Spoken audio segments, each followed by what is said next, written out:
So if you're based in Oz, like I am, you'd notice that you get really slow download speed for some reason on GOG, compared to Steam, where you get pretty solid speeds. So I did a bit of Googling. I couldn't find any videos on it, but I did find some recommendations that if you do switch on your VPN and you connect it to the US, it will then favor it. So GOG is obviously limiting Australian ISPs. But yeah, so let's connect that.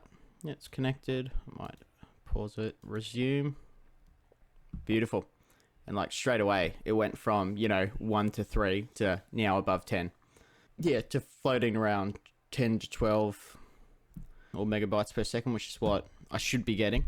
It's what I get with Steam, but for some reason we don't with GOG. It doesn't really make too much sense, like unless they are limiting on purpose, they just don't have the capacity.